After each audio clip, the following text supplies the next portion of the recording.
Trigiani la rivorrebbero. Sì, e io giro tutte le città, su tutti i mercatini e siti. Nessuno ha votato Manildo e tutti dicono, signor Sindaco, sentiamo la sua mancanza.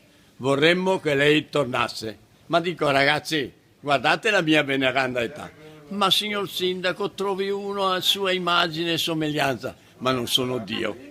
E quindi vedremo se qualcuno nascerà. Senta, lei ha dato fastidio soprattutto l'attacco personale. A me interessi, la politica è una cosa che si può trovare contrari tutto quanto, ma quando ti toccano sul tuo io non tollero discussioni sul mio io, punto e basta. Lei dice io ho la coscienza a posto. Allora, io posso guardare in tutti con gli occhi e ho le mani pulite, non ho scheletri e non ho neppure gli armadi.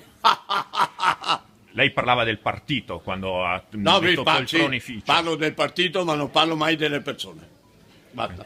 Ma insomma una Lega a Treviso senza Gentilini? Ma io resto sempre un leghista doc. 1994. Dio, patria e famiglia. Prima gli altri e dopo gli altri. Non è più ha detto non è più la mia Lega rivoluzionaria. La Lega rivoluzionaria è quella che non aveva neanche un centesimo per comprare un manifesto.